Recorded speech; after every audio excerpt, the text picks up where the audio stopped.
let me know when everyone's pressed the button. Everyone good? Yeah, sweet. All right, cool. Hello there, everybody, and welcome back to Ears to the East, where we have a very special guest. We've got someone who actually wanted to spend time with us, Neon. I would like to introduce the man, the myth himself, Reactor Matt, who I got to know what recently. Up? I mean, I know he's willingly here. I'm contractually obligated. You aren't willingly here. What's up with that? It's like we're slowly luring him in, and then we get trapped. I mean, as usual, you left me pretty blind, so I have no idea. Let's see how it goes. He's only been here for 5 seconds, and he's already taken out on me, so he knows how it works here. All right. Well, anyway, look, I'm gonna just to get the basics out of the way. Obviously, I met you through the fact that you we were trying to find reactors because of the whole Dams thing, and so we were watching channels, getting recommendations, trying to find people who we thought were legit reactors rather than kind of the clout chasing type. And just really enjoyed your reviews, enjoyed the range of music you were talking about, and the fact that you actually kind of gave opinions and you seem to actually be genuinely interested in the music you were covering. I actually am, and that's actually why I agreed, because I think your channel is about that as well. So I like. I mean, I know the reaction scene, so yeah. Oh, he's been doing his market research. Okay. So yeah, we just really thought I'd give you a chance first. We'll just give a little introduction. Introduce yourself before we get into grilling you with questions. Yeah, so my name is Benedict. Actually, I'm from Germany. I just started this channel on a whim, actually. So because I knew I got into Japanese music and I knew BABYMETAL and LOVEBITES. That's how I kind of got started. And I listened to a lot of things, but I never listened to Bandmate. And I knew, obviously, being in that realm of Japanese music, that Bandmate would be something that I would enjoy very much. And I wanted to I was watching a lot of reactions and always wanted to do something myself, like a first-time reaction to a Japanese band. So I decided to do that with Bandmate, and yeah, got a lot of views and kind of had fun with it. So I stuck to it. Kind of sharing your journey, you found the music and you wanted to. Yeah, and actually YouTube is like my source of finding new Japanese music. Were you like a fan of Japanese music then before the channel? Yeah, some years. I mean, not too long, I think.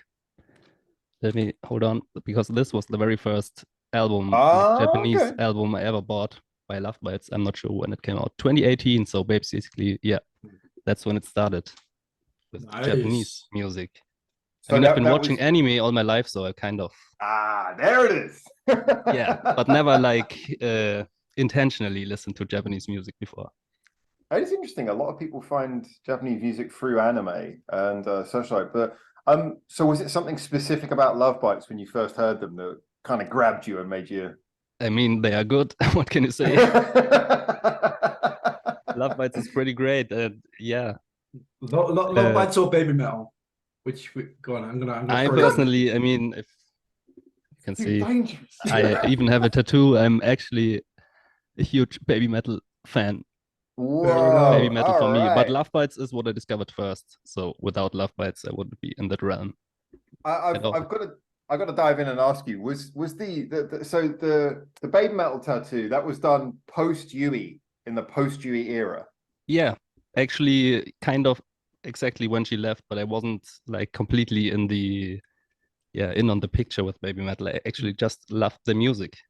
Yeah, I think that's kind of interesting, isn't it? Because I think a lot of people are really attached to, if you like, the story of the various members. But I think a lot of the time I'm probably in a similar place to you there, that I just kind of like, just feed me the nice sounds, and then everything else, sometimes you get to like the band as well. But ultimately it's like, so long as the music remains good, that's all you're really looking for.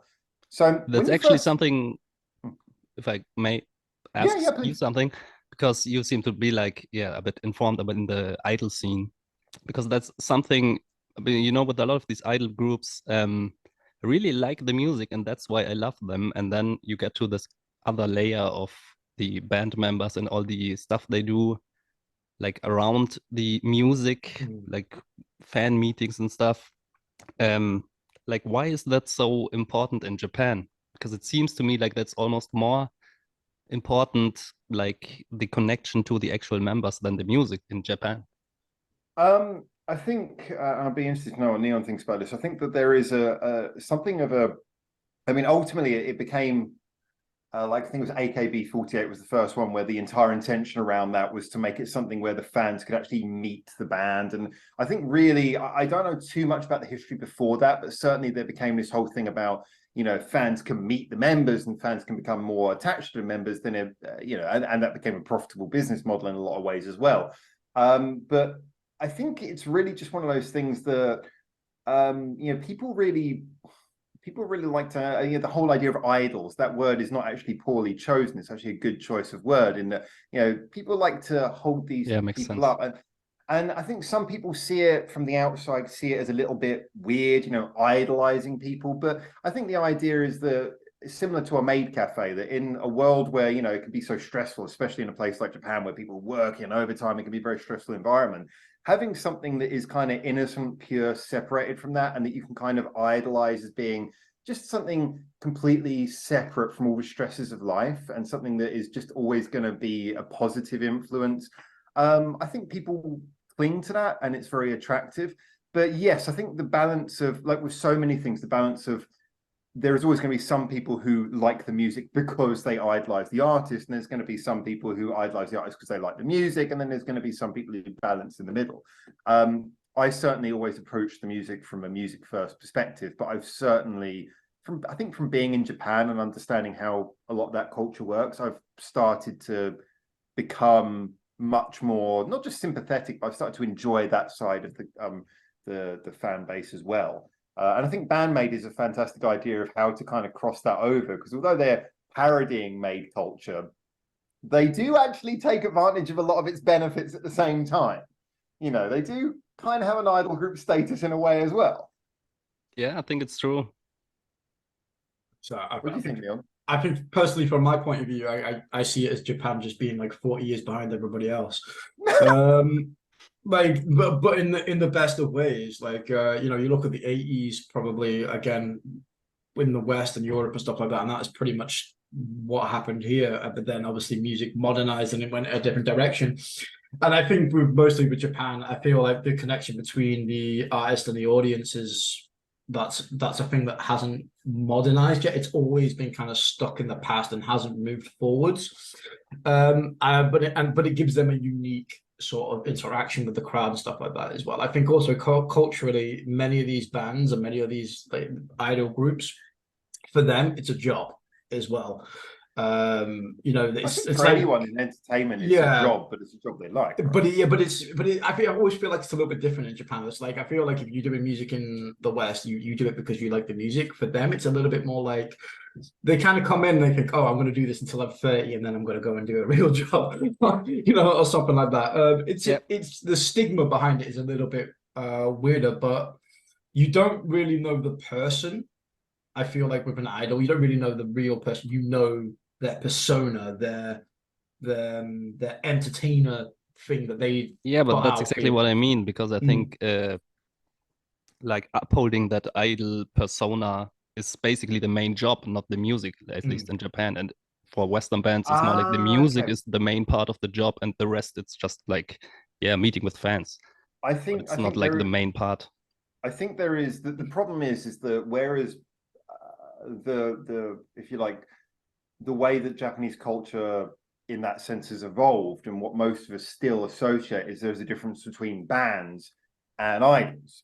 And of course, the stereotype of the idol is a group where, you know, they start getting trained from their knee height, you know, and they're like tiny little kids. They start getting into singing and dancing, and they basically becomes their entire life. They grow up for it. In their school years, they're doing it. And, you know, a lot of them are doing it because they're in large groups where their voice doesn't matter, you know, sort of an AKB48, or dare I say a Sakura Gakuin, where a lot of the time, if you're not the best singer, you can fit into the mold and you can just find a career as an idol and become like a model or an actress when you're older. I guess it's kind of on us that we are comparing it with like typical Western bands. Well, yeah. Actually, I was going to say that I don't think it is so much on Western artists. And the reason is because if we went back 20 years, if we went back to the sort of inceptions of the Morning Musumes, the AKBs, then yes, it would be much easier to tell the difference. But it's because ever since like over 10 years ago now, there's been this thing where rock and the idol scene have mixed. You know, they've been trying to get the best out of both, and baby metal was right at the core of that. And that's kind of mixed it. I mean, a lot of the time when people talk about baby metal, Western fans, they talk about baby metal like it's a rock band and the members are rock people. And I keep on saying, if you look at the way they came up, that's not what they are. And I've often said that, although I admit my big line about Yui is no one knows why she left, and anyone who says they do know, I don't believe you. Yeah, Yui, it's its own video. Yeah, I mean, I would just say though, and I've said this before, that I think it's perfectly possible that she could actually be doing the idol thing that you just mentioned, that she enjoyed it, but you know, she got to the point where she was like, I don't want this to be my entire life. That's one of the possible options. But of course, a lot of people are thinking about it like a rock band. So I think the problem is that there are a lot of these groups who stand on that line between, where you don't know, did the member come up as someone who wanted to be an idol? Did she come up for an idol background, or did she come up through a rock background, or is she part of this generation that now sees the two as interchangeable? I think the two things have become very mixed. But yeah, I mean, to be honest, if you're just listening to the music, then at the end of the day, as long as the music works, right? I feel like this has become like a reverse freaking interview. Reactor Matt is actually asking Howard the question. Yeah, I'm gonna shut up now. No, people are sick of hearing me talk. I think we need to turn this around pretty quick. Actually, no, I want to see what you have planned. So, well, I have planned. Hit me. Okay, well, I'm actually one of the things that I was actually really interested to know about your sort of opinion about this, because, like I mentioned, you're very focused on the music side, which I really appreciate. Do you feel, and obviously that guitar's behind you, I know that you understand your music as more than just a listener. Do you feel there is a difference, though, in the way that Japanese music is written? Because I certainly do. Yeah, definitely. Kind of, yeah, depends on what you mean by written differently. I mean, there are obviously a lot of differences in the music. I mean, especially, I mean, I don't know a lot of like traditional Japanese music, a bit, yeah, like Wakaki band, for example, if you know that. Yeah. Kind of influences, but I don't know a lot of that. So I'm mostly in that rock, Japanese rock, idol rock scene or metal. Yeah. And there it's just a lot more energetic in general. I would say that's the biggest difference. It's so energetic. Yeah, I don't know. I don't Japanese have bands that also with a lot of Western bands. Yeah, Japanese bands also don't know what a fucking power chord is. Jesus Christ. I'm like looking at the tabs and I'm like, how does my hand go there? How is a small Japanese woman doing this? It sounds so simple, and then when you look at on a music sheet, I'm like, what the actual fuck? I mean, it's kind of a Japanese stereotype that they are, or like Asian stereotype that they are so good at some things. But I mean, it's obvious in the music. It's just done to perfection. I think, yeah. I don't know. I think there's more happening at any one time is the thing I've noticed. Like, for example, like it's so common in like Western rock bands that you hear the guitar and the bass is just like covering the guitar. I know you hear a Japanese like band doing do the simplest line. It's like same thing as the power chords. But it's like in Japan, it's like the bassist is usually just in their whole world, just like gelling everything together with these bizarre lines that bounce between the tonic and run around for all these scales, and just you end up with everything ends up connecting together, and you can have to study it to work out how. I love that.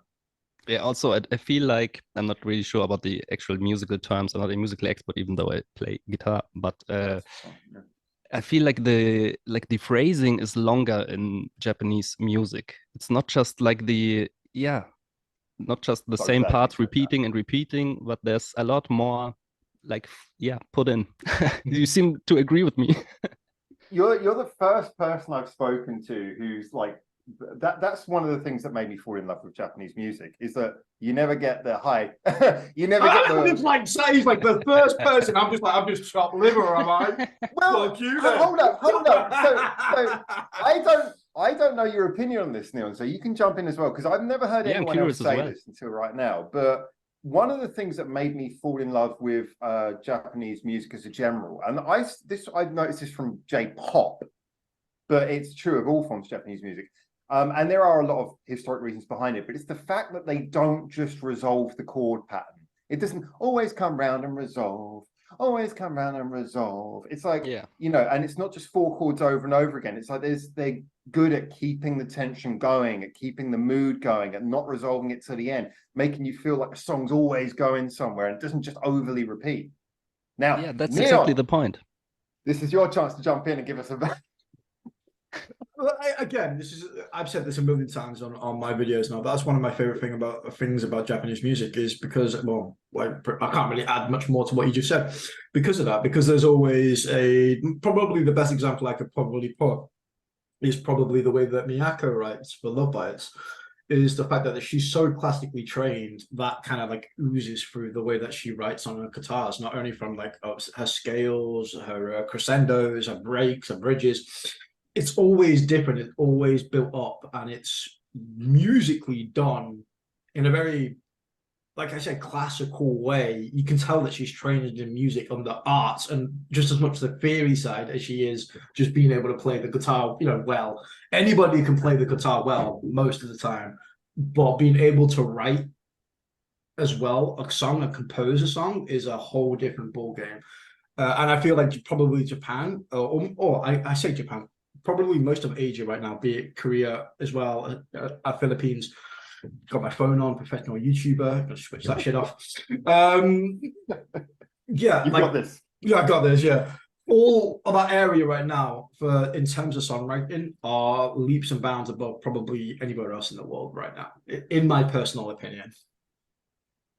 I'm inclined to agree with that, but do you find that you still, and this really is to both of you, do you find that you still listen to as much Western music, or has listening to Japanese music kind of decreased the amount of Western music you listen to? I hate to say it, but sometimes there is a comparative quality. I listen to bands that I used to like, and I'll just be kind of like, yeah, I still like them, but there's just always a more rewarding alternative of a Japanese equivalent, I tend to find. Do you want to go first on this one, React, or do you want me to take it? Go for it. I'll go for it. Okay. I'm gonna say for me personally, no. I listen to Western bands just as much as I do listen to Japanese bands. Where probably the factor or comes in is my job. Is obviously I am now surrounded by Japanese music all the time. I react to Japanese music, I stream Japanese music, I talk Japanese music. So I haven't listened to as much Western music than I would like, not because I'm indifferent to it, but just because I simply don't have the time. More so. So the answer to the question would be yes, I listen to less Western music now than I did before, but I wouldn't say it's through choice. That's interesting. It's interesting. I appreciate both. Yeah, because for me, it's not my job, but Japanese music has taken over, almost completely. I'm rarely listening to Western bands anymore. I mean, sometimes there's like an artist that I still like and they release a new album, so I will listen to it. But if I'm just listening for myself, not a lot of Western music anymore. No. I guess it's harder to find Western bands as well, because like so many exciting new things come out of Japan, but out of the West, like you say, a lot of the legacy bands that you're used to are the things that you're more familiar to go with. I was going to kind of add, because you mentioned both about Wagaki Band, who I'm a great admirer of, absolutely love them. But also we're talking about Miyako from Love Bites, whose writing, as Neil mentioned, has got more than a classical tinge. That's my favorite thing about Love Bites, more than anything. It's just like I always talk about the guitar solo from Glory to the World, which sounds 100% like it was written by Bach to me. It sounds like a Bach organ piece more than it does like guitar. I adore it. And the funny thing is that it's interesting how you have Wagaki Band taking very much a Japanese influence, but also with Love Bites taking what I would consider to be like a Central European classical influence as well. So, I mean, But there are not a lot of bands out of Japan that do that, right? Like Love Bites is like the standout in that. I would say so. I suspect that's probably true. Yeah, I think there's a lot who sort of like the Gothic style, and that comes through in a lot of their things. But I don't know if they necessarily are really getting to the heart of what makes you know, a Western classical piece sound so good. I mean, again, that's just what makes that to me is the main selling point of Love Bites, as well as obviously the fantastic performances. So yeah, no, I agree. Like you could take like other bands like on the Morpheus, and although they probably come close in comparison, they are very much again they have that Japanese kind of, I don't know what the right terminology to describe it, like that gothic heavy visual is what I feel. I like to say like Castlevania vibes to it. You know, it has that, but that's like a distinctly like Japanese thing at the minute, which you don't really find. I'm not saying it's not found elsewhere, but it's it's really hard to find outside of Japan, I think. Well, it's evolved from Visual K, I think, because Visual K has become more entrenched in the more gothic and heavy side, and I think that's where like Unlucky Morpheus fit in with that. So I'm kind of interested with Reactor. What are there any artists who you're just now getting into, or you've heard about and you're intrigued by? Are there any like things that are on the horizon for you that we should be excited to see you begin your journey with, or are you really just waiting for the next thing? Well, yeah, there's a lot of things released right now which are not very under the radar, like the new Hanabi stuff. Oh yeah, I'm very excited for. But one thing is, for example, I did one album by them before, Kakurio Terror. Terror. I think they were called Architects before. Okay. I don't know this one. Really weird stuff in parts, but I'm down for some weird shit. I'm down for. Well, if you're down for some weird shit, we got to get you on the sorry, I'm gonna do it now. Yeah, man, that's the next one, the new Get Spin album. I know actually that you've already eyeballed a little bit of Gatrick Spin, so yeah, man, fantastic group. I got the new thank you, Andy. I've got the new album up there, and I'm going to drop my review fairly soon of that. So I am really excited to see what you say about that. I'm really excited to see what you say about those as well. Yeah, I'm excited. I already ordered it, so it should arrive soon. What another would you thing recommend, that Leon? sorry, yeah, just one other thing, Kushu Ni, if you haven't heard of that artist before. Yeah, already I just discovered it through a Asterism cover song from I think they did a anime intro song. That's how I discovered it, but it's such a unique style. I really never heard anything like that before, so I would really recommend that. I got two new ones for me to look into now. Kushuni, the album is pure. I think it might have been recommended to me, Kushuni, but I don't think I've actually listened to it yet. So okay, I'm doing the album right now on my channel, so you can check some out. There you go. There you go. Actually, that's pretty cool. Actually, so I can watch, because I do reviews. I can watch your reaction and still do my review without affecting it. Neon, any bands that you would recommend? Any bands that you think are like good ones for? I've been blessed with a Discord that has like so many people have like so many different opinions of like what their favorite bands are. So I don't think there's many I could say somebody wouldn't know. But I'm going to cheat a little bit. I'm going to go for a personal favorite. I actually mentioned this on stream a couple of nights ago, but I got really into a band called Kizu. And they are like, again, that typical kind of like heavy gothic kind of like heavy metal band, but I really like the way that they arrange their songs. Is really different and like really out there compared to everybody else. And I've been listening to a lot of them recently, so yeah, if you had a band to go and check out, I don't think for like most of our audience it's maybe a little bit more on the heavier side than most people would probably like. But Neon's rage phase coming out. Yeah. I may have lost my I'm hair, listening. But it's but I have my long emo hair. Yeah, go and check out Kizu. I'm really enjoying them at the minute. Kizu. Yeah, Kizu. Kizu are really good. I'm kind of intrigued because obviously, like the stereotype of Germany is that Germans, in general, are a nation who really know their heavy music, and I think most of the German people I know who are into music are into heavier music. That's probably where my love of heavy metal music came from as well. Growing up, because again, growing up in Germany, like metal bars in like Mönchengladbach and Cologne were freaking awesome. You grew up in Germany? I did, yeah. I spent 20 years in Germany. I grew up in, like I said, near Mönchengladbach or Elm. I grew up. I didn't know that. Yeah. And then I moved back. I moved back to the UK when I was in my 20s. So yeah, I was originally from Germany. I see. But what was your perception like? For me in Germany, it's like metal in general. It's not very popular. I think the ones that listen to metal, they are pretty much into it, but the rest, yeah. I actually loved it. Like I said, when I was there, metal was a lot more accepted, I think.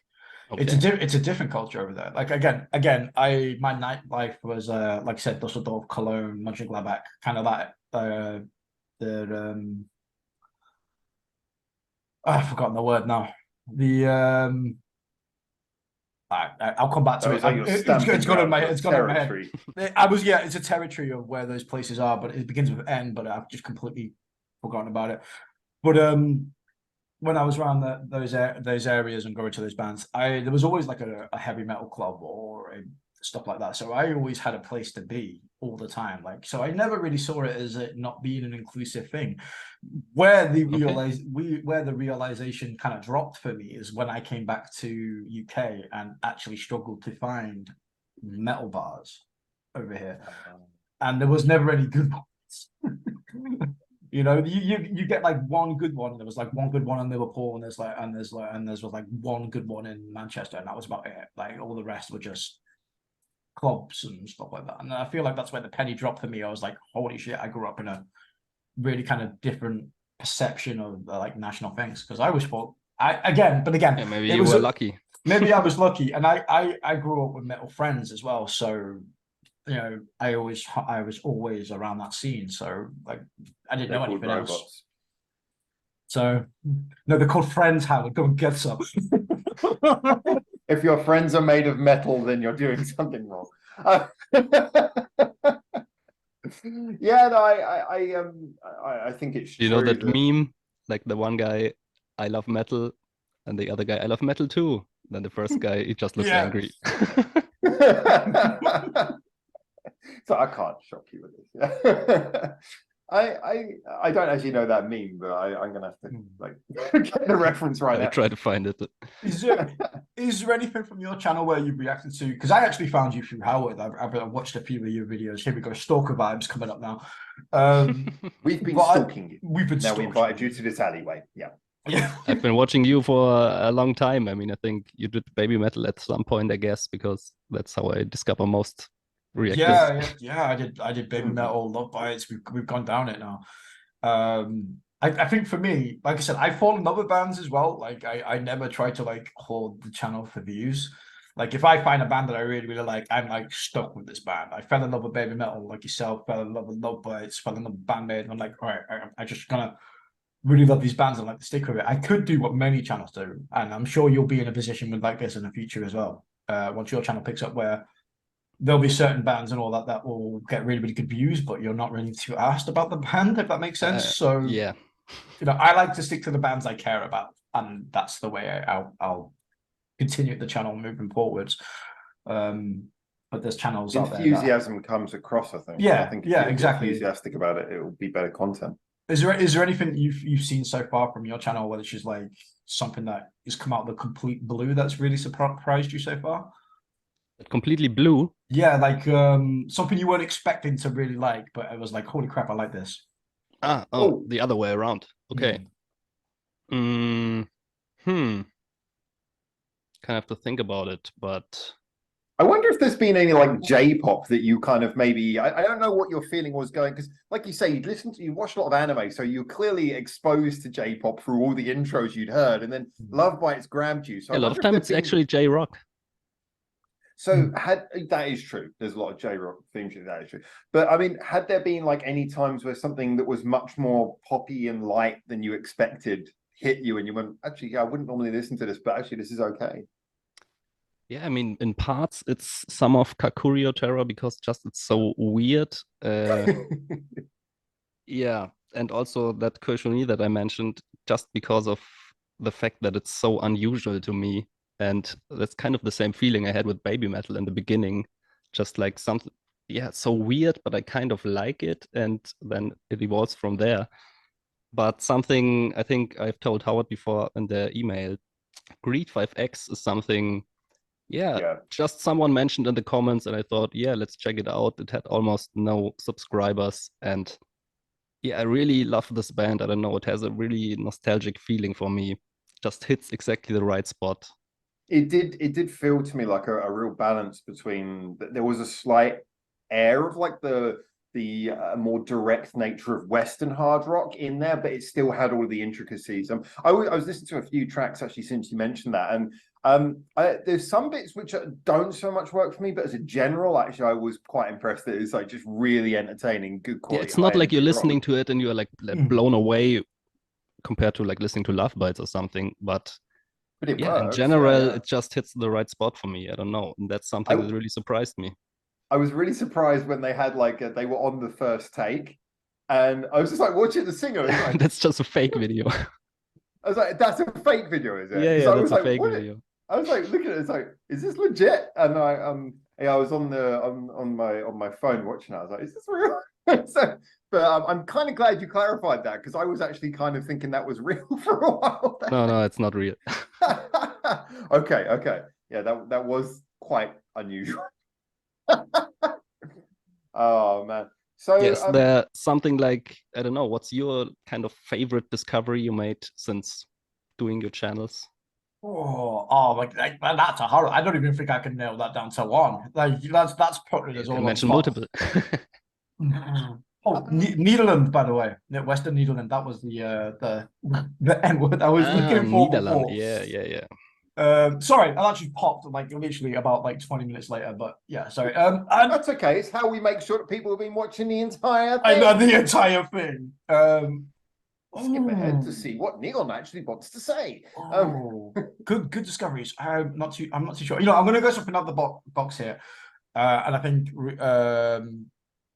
React will quite like this. But one of the people I thought I would be a little bit with, but I actually fell in love with completely, was Lisa, and she was actually through, like I said, was through anime, through Demon Slayer and stuff like that.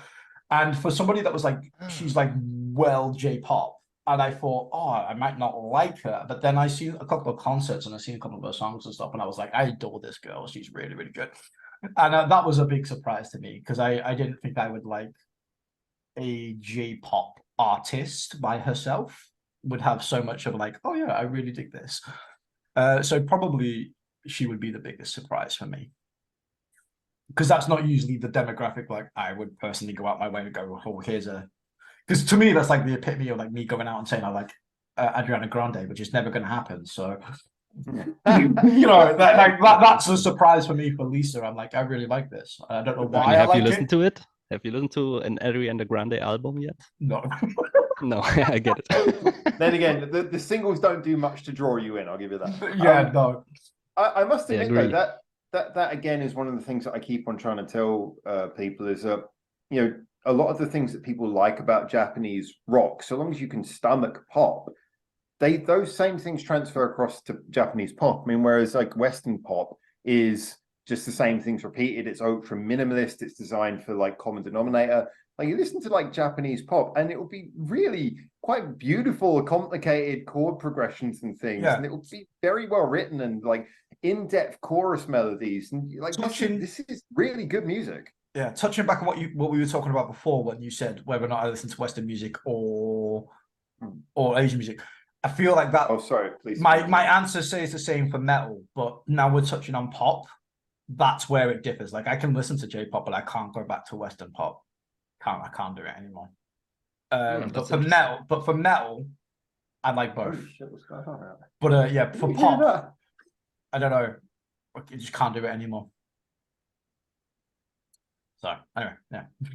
That's right. So I'm just waiting for the sirens to. I don't know if you can even hear them, or if it's just making me look like I'm paranoid or something. But there were some loud sirens. It just looks like you've seen a fly in the back of the room, and you're like, the world is ending, and here I am, just still butchering Howard. So the good times. Yeah, I think that I think that there's a lot to be said for Japanese pop. So, I mean, once again, in these conversations, although I, you know, people often think I don't like the heavier music. I really do like the heavy music, but as a general, I'm usually the only person in these conversations who's actually quite into the pop as well. So, I usually get that side of things. So I'm usually trying to sell people on J-pop as best as I can. Yeah, I mean, I'm actually interested because, well, for me, it's interesting that Neon said he doesn't like, or he couldn't go back to Western pop anymore because for me growing up, I always hate to say it because it was like close-minded younger me, but I hated pop music. I couldn't listen to it. I really hated that stuff, and it never really changed until, well, it didn't even try anymore. But then I got to baby metal at one day, and that, well, kind of, yeah, changed me. So in the beginning, I was like weirded out by all the pop stuff and pop parts, but I could enjoy the rest of it. But yeah, over time, I just loved what it became. And so actually, I should maybe try out some Japanese pop because I never haven't really tried it out. I think BABYMETAL got a lot of pop fans into metal, but I think it's also done a lot in the other direction. Yep, we're good. Oh, so we're back with Seamless transition! Hey. Seamless transition, Neon! Nothing happened! No, we we certainly paid for What do you wasn't mean? told. Yeah, we certainly wasn't told to pay for more Zoom time at all. Bros. Yeah, so like with all the things you've got, like with the channel, React, like where do you see yourself being, like, I don't know, like 2 years time from now? Is this like purely for fun? Do you have like a goal in mind of what you'd like to do? I don't really have a goal like subscriber count wise. Actually just doing this for fun and see where it goes. I mean, I don't think actually it would be too difficult to get a higher subscriber count. I mean, if you watch my videos, it's pretty obvious. It's like, I don't know, the last 20 videos, they all have around 100, 200 views. Then there's the new Bandmate song, which has like almost 4,500 views. So yeah, pretty obvious what I would have to do. But yeah, I'm just here for the music. I want to discover cool new music, and a lot of that, it's not that well known. So that's just how it is. Yeah. Yeah, I think that's what Neon was talking about earlier, isn't it? The fact that it's very tempting just to sort of cover the bands that everyone's interested in, but it's also very rewarding to just kind of do it as a hobby and just, you know, you find new bands, and while you're finding new bands, you're playing them to other people at the same time. Yeah, it was like with me with Rum Kicks. I know the Rum Kick videos are not going to do very well, but I don't give a fuck. I'm still doing it. That was cool though, man. I'm really glad that you went and saw them. I'm actually, that's a point actually though, because like when all these like bands coming from Asia as a general across to Europe, some more than others, you know, there's some bands who you never get to see, but there's some bands who it feels like everyone's seen. I'm just wondering, have you actually seen any like Asian bands live? Which one is it directed to? And to you, I know enough about him already. Well, actually, in person, I've only seen, I think I've only seen BABYMETAL like a couple months ago on the Sabaton show tour to end all tours. And I will see them again in November. But yeah, before I started this channel, I wasn't actually going to any concerts for quite a few years. I mean, when I was younger, I was doing it a lot and going to all kinds of festivals, Rock and Park a lot of times. So I've seen quite a lot of bands, but not a lot of Japanese bands. I want to ask you how old you are now. So I'm like, what's your guess? Well, you look younger than us. So I'm like, it's because we have like moldy facial hair and you don't. Well, I just shaved. I'm 2024. Well. I wish. I'm gonna. Now you've given me that hint. I can see why. 30. 32. All right, that's pretty good. That's pretty. He's a baby though. He's only a year younger than me. I thought we were around the same age. He looks a lot better than I do though. Like I've seen a lot in my age. Look at this, please. Oh man, I'm the old man who likes pop in every conversation I go into. Just makes me sound like some creepy weirdo. So, have you been to Japan though? I mean, I don't know. I'm guessing your interest in Japanese music kind of like stemmed during the period when a lot of people weren't traveling, I guess. Actually, it's very high on my travel list. It's like #1 spot. But even before I knew Japanese music, but now even more. Oh, okay. Yeah, Oh, I 'cause just of always was anime. fascinated with Japanese culture. Also, a lot. I knew most of it through anime, but also a bit of architecture because my dad is an architect and he kind of showed me some stuff. And yeah, so I always loved the just how different it is over there. It's just like another world. It's at least that's how it feels to me. That's also why I'm kind of scared to go over there because it kind of might destroy that magical view I have of it. Yeah. But yeah, I mean, it's very expensive, but when the opportunity presents itself, I will absolutely go to Japan. I would argue that it's different enough to be interesting, but it's got a lot of the things that make it rewarding. I remember one of the experiences I first had when the very first time I ever came here. I was not really into anime growing up, but I had a best mate who was super into anime. So as a result, I'd seen a bit of it vicariously through him. I just remember like one bit where I was walking along and I just saw there's just like a row of buildings in like a fairly condensed area. I just looked at one and went, that's a school.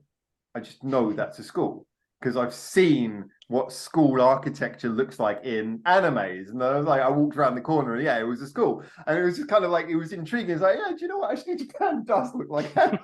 So the people don't have the eyes and everything, but you know, in a lot of ways, it does look like animes. And then, of course, recently, finding out with things like Bocce the Rock, how incredibly accurate that is to like the location and like I did a thing going to like some of the locations that they filmed Bocce the Rock in. And it was just like, wow, they have got this so accurate. So it's kind of it's amazing actually. Like There's some a lot of those things are true. Yeah, a lot of the animes are doing that recently, like taking like real world Japanese like locations and like not like just putting their own little spin on it, but it's still like massively accurate. It's like you could literally stand there and know where you are in the anime. It's like that accurate with it, obviously its own little artistic spin on it as well. Do you feel there's any animes that have really kind of highlighted Japanese music? Is that something that you've noticed yourself? Yeah, thinking about it, the music. I mean, there are certain like intro songs that just stand out, and I don't know, they are stuck in my head forever. But not really. I think it was always just a thing in the background. I never really focused on the song itself because also I'm into it for the animation a lot because I'm also like job-wise working with animations and stuff. So okay. Animation He's is important to me. He's like me, Howard. He's not there for the music. He's there for the hentai.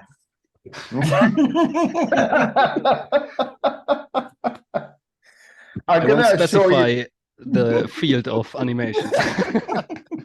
It's profitable, but unfortunately, if you were talking about expectations arriving in Japan, there are just not that many tentacles here. I'm sorry.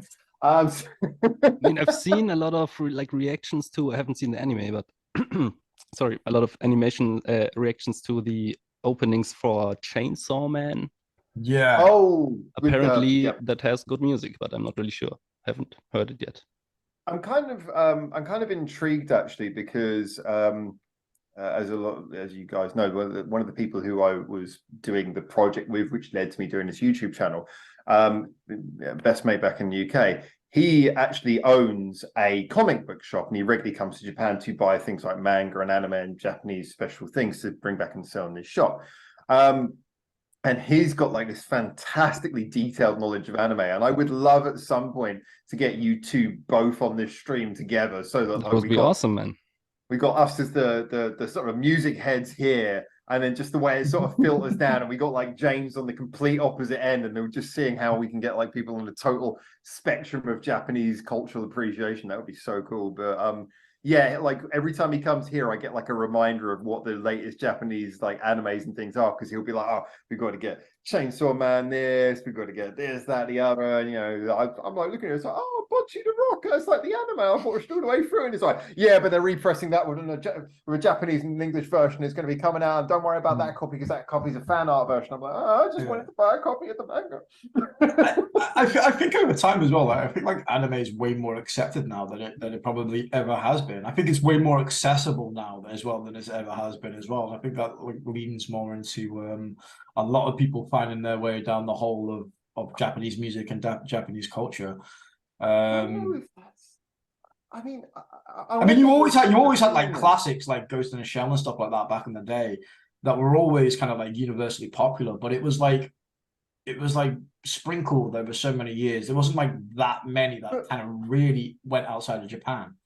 I don't. Now I'm kind of intrigued. Now I want to get both your opinions on this, but obviously because you're new, I want to get yours as well on this. Now I've had this conversation before, and I don't know if it's because I'm just a couple of just enough years older, maybe. But there was a period around when I was just leaving high school and kind of like that, and it was obviously so you had like the whole Pokemon thing came out obviously in the late 90s, but there was a period around the turn of millennium where like everyone I knew was into anime. And they were all into, and I was not, which is one of the reasons that put me off. It's like everyone was into anime, and there was like a London anime club, and like they would all go there. It's like, how would you go into London anime club? It's like, I haven't watched any animes, and then they would all go there, and then they'd all come back, and there was like loads of them. Always, I don't know. Maybe I was just around the right niche of people, but it just seemed to be a period when everyone was into anime. I probably think you probably were just with the right people. For me, anime didn't come until a lot later in life. I believe it or not, mine was actually the opposite view. When I was a little bit younger, I thought if you watched anime, you were, you know, a little bit geeky. You know, I wanted to hang out with the cool kids. So yeah, same for me. I call you a tough northerner, but now I realise that you both grew up in Germany. Maybe it was just a German thing. But yeah, I think I kind of like appreciated anime a little bit more the older I got. I always liked anime in terms of like, how do I explain this? Like there was always anime I liked that came out of Japan, mostly like, but those were like the kind of animes that were like popular in Western, like your Dragon Balls, your, like I said, Pokemon, Yu-Gi-Oh was another one, but they always got like twisted and distorted for Western audiences. It was different. They weren't like top animes, both and then obviously the older you get into your like your Death Notes, your Tokyo Ghoul, you're like Chainsaw Man, One Punch Man. Yeah, you kind of get into that realm and you're thinking, oh, this is really, really good. And I'm sure there's loads more that I haven't ticked off. But that didn't favorite animes though. Like, favorite or like top popular, because that's I think what Neon is talking about. In Germany we had like a lot of people who were into anime, but they only knew like the large ones, ones, Dragon Ball, One Piece, Naruto, Bleach, maybe those. Everyone knows those, but what are the ones that you guys appreciate as two people who've watched anime like much more than I have? What are the ones that you two actually appreciate, and maybe why? Because I get the feeling that like Neon's going to come from one angle. I know you're going to probably be thinking very much on an animation angle. That's probably going to have a large impact on you. So I mean, kind of intrigued. What are the animes where you'd say you watched them and they've stuck with you? Do you want to go first? Yeah, I'll go first. Like I probably come from more like a TV series kind of direction more than a feature-length film. I feel like the ones that probably get stuck into my mind are like Spirited Away. I don't know what more could I think of. I don't know. I like One Punch Man as well. My taste is a little bit different. Because if we go into my Discord, there's a lot there that like I said, Bocce the Rock, that like D4DJ, and all those kind of franchises and stuff like that. So like my taste in anime is probably slightly, I want to say probably darker. I like again things like Tokyo Ghoul and stuff like that. So I tend to lean more towards that, to be honest, than probably the lighthearted floppiness that I know most people in my Discord like. Less your kind of thing. Yeah. Yeah, so I couldn't really narrow it down, to be honest. I just like everything. I wouldn't say there's anything that particularly sticks out that I would say is my outright favorite. Like it just depends what mood I'm in. Like I said, from anything I could watch from anything from Ghost of a Shell to, like I said, to D4DJ. It really just depends what's on. If you put it in front of me, I'll probably watch it, to be fair. But I wouldn't say, I don't think I could ever single out and say this is my definitive favorite. If I had to say probably this series I'm into the most, which again kind of goes back to what I was saying before, which I feel a bit about saying, is probably Dragon Ball. But again, I got like Dragon Ball. I don't know if you can see, but I got like Dragon Balls and all sorts in the back. But again, I feel like that always gets frowned upon a little bit because, like I said, it's been kind of taken by the West and bastardized, yeah, a little bit. So when you tell anybody you like Dragon Ball, they kind of look at you like, it's like that Leonardo DiCaprio meme when they're looking at you like, well, I like, and I'm just like, just let me like something, man, come on. But no, I couldn't tell your favorite. I like too much. And my taste is very diverse and different and stuff like that. So I couldn't narrow it down. I feel it's I'm kind of in the middle as well. There's a lot of things, different things, not like stuck to one genre or something. But Naruto stuck with me. It's just something I grew up with. I started in the very first episode when it released, and just this journey followed me in my life and really stuck with me. Animation wise, there's one movie called Red Line. Not sure if anyone knows about that. It's pretty under the radar. It's a movie about a space car race, basically, but it's the most wildest, crazy stuff that you will have ever seen. And the animation is freaking fantastic. It's like, I think it took like 7 years to create in the studio because it's all hand drawn and almost bankrupt at the studio. It's definitely worth a watch just for the animation. I mean, this story, everything is pretty chaotic. Is it quite old? Because I'm pretty sure that my friend it's pretty old. The main guy has like a huge like Elvis hair. Yeah, I think I've seen a clip of that, and I remember it just looked like sort of a golden bleeding kind of. God, what is happening kind of territory. Yeah, I've got a lot of love for that kind of thing. That's pretty awesome. And yeah, I like a lot of, not like these huge, I was never a huge fan besides of Naruto and maybe One Piece. I like it, but I always loved more these shorter animes that have like maybe 20, 24 episodes, maybe 2 seasons or something. And then that's it. So you have like a complete story and you don't have, because with One Piece at one point I just stopped because I know it's probably gonna take, I don't know how many years. That was the one thing that kind of like really stopped me from getting into One Piece is like one of my old friends are really into it. And I was like, yo, what? I'm gonna watch it so I can, and then I found out there was like 700 odd episodes. I'm like, oh, fuck that shit. I think, I've kind of always had this feeling that it's hard for me to get into anything if it hasn't already ended and people liked the ending. Because I know it's not anime, but I hear so many people, like when I was I don't really have time to watch things anymore, but around the time that I did, there was like people were getting into things like Lost and The Sopranos, and all of them come out going, oh, I wasted so much time on that and the ending wasn't worth it and stuff. So like now I kind of got this policy that I won't get into anything unless it's already ended. But I mean, one of the reasons why, apart from the fact that it was recommended to me and I really enjoyed it for being so accurate, Bocce the Rock, is also the fact that it was very short. And I know like the manga's much longer, but and I know they're probably going to make a second series. But in a way, although I'd probably enjoy a second series, I kind of almost don't want them to, because the ending was beautifully ambiguous. It ended in a way that just was satisfying, but it left room for you to imagine the millions of things that could happen next. So I think in a way there's something nice about a thing that doesn't go forever, but there's also things that go forever, and like you say, you grow with them. Yeah, that's true. But I have a few in mind that really, I don't know, I just love the compact experience of it. Yeah. Which is, for example, Tetsuo and Birdie Decode, if anyone knows that. There was a pretty old show called Birdie the Mighty, and that was then remade into Tetsuo and Birdie. Just a cool story. Also, if you can see this, probably no one knows what these signs will mean. I know the one down the bottom.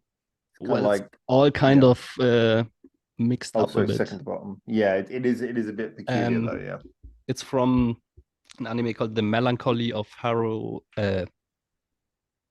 What's her name again? No, I have a blackout. Haruhi Suzumiya.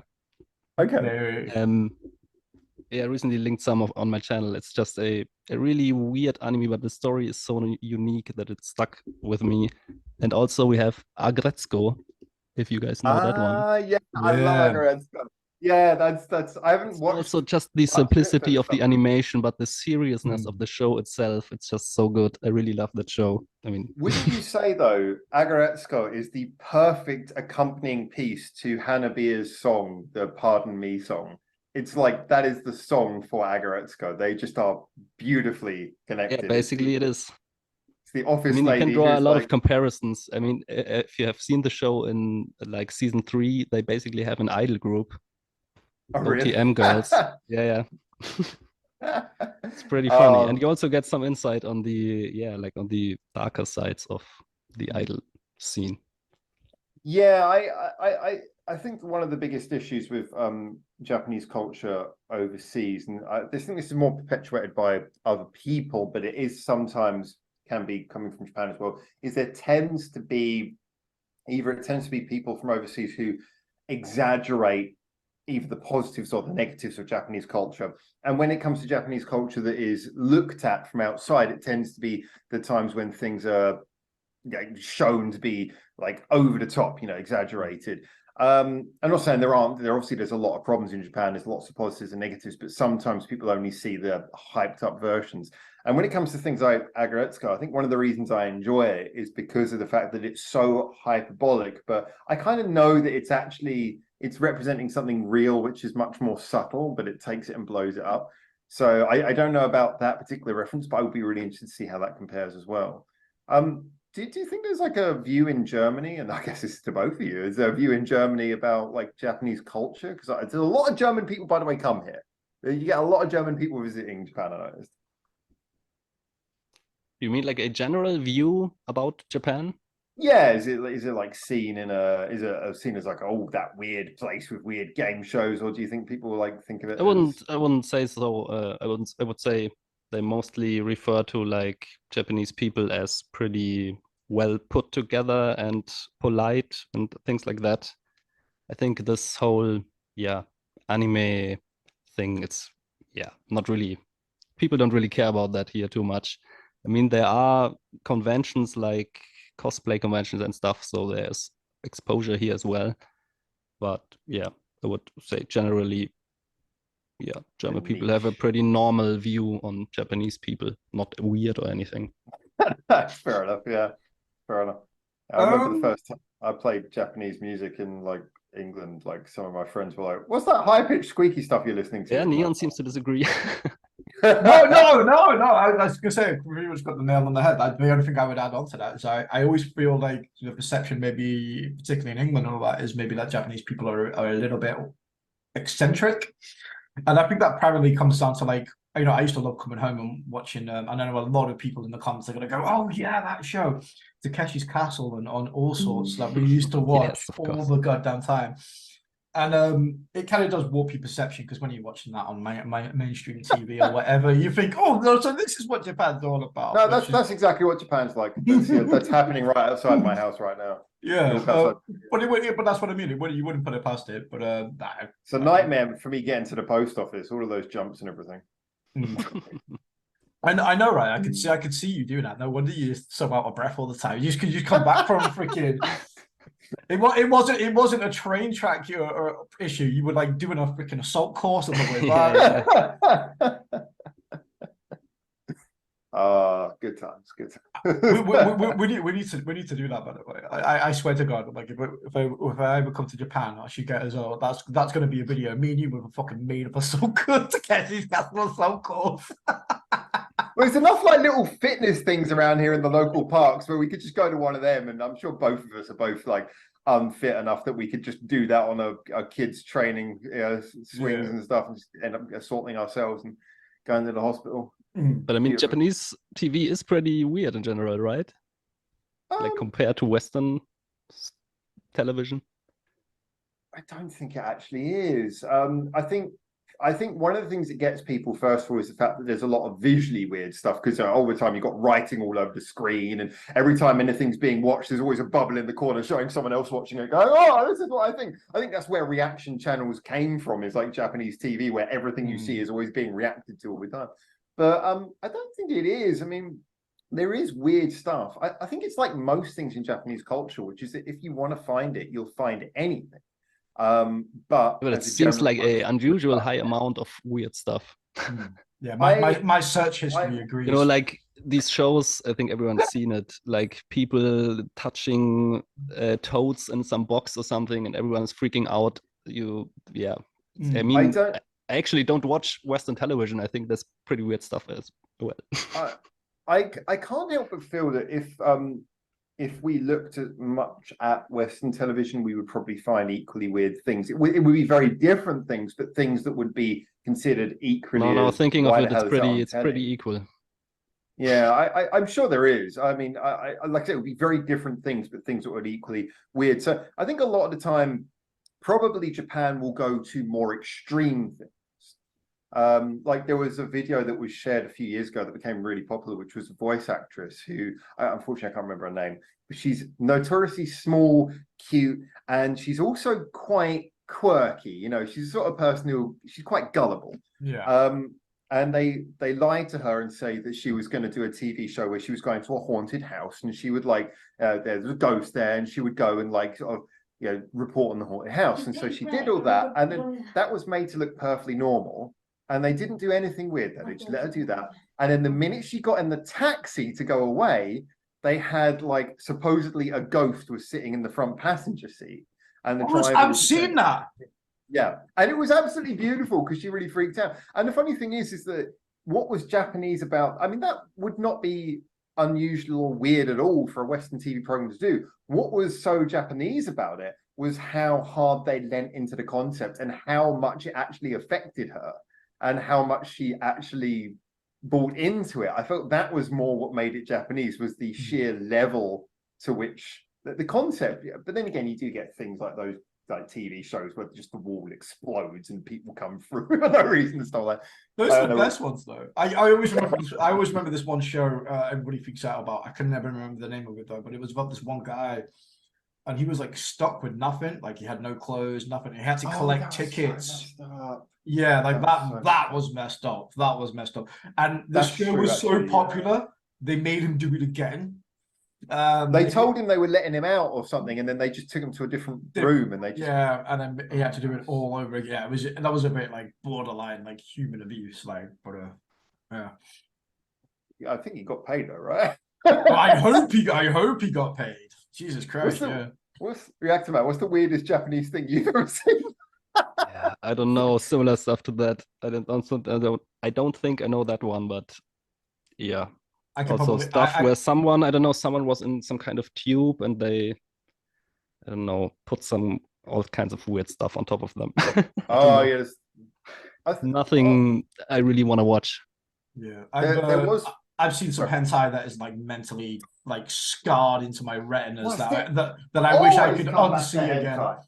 Yeah, it's always about the hentai, man. That's the good stuff. I think one of the ones that was kind of not hentai. One of the ones that was kind of famous was that one where basically it's such a simple idea. It's like people walk into an elevator, they press the button, and then the floor falls out, and they go down. I've seen that one.